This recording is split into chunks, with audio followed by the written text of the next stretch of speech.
వీడియోలో కనబడుతున్న వ్యక్తి ఒక ప్రొఫెషనల్ సర్ఫర్.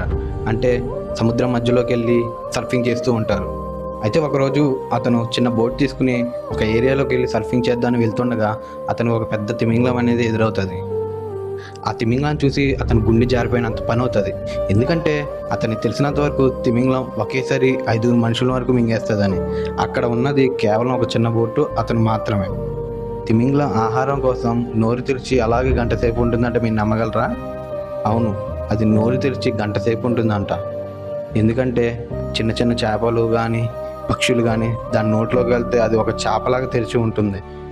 దాన్ని దూరం నుంచి చూస్తే మనం షిప్ ఏదో అనుకుంటాం, కానీ అది కాదండి. దాని యొక్క నోరు కొన్ని వేల టన్నుల ఆహారం ఒకేసారి పట్టి అది ఆస్వాదిస్తుందంట. ఇంతకీ అతను బతుకున్నాడో చనిపోయాడో మీకు తెలుసా? తెలిస్తే కనుక కింద కామెంట్ చేయండి. తప్పకుండా మన ఛానల్ని సబ్స్క్రైబ్ చేసుకుని ఇప్పుడే ఈ వీడియోని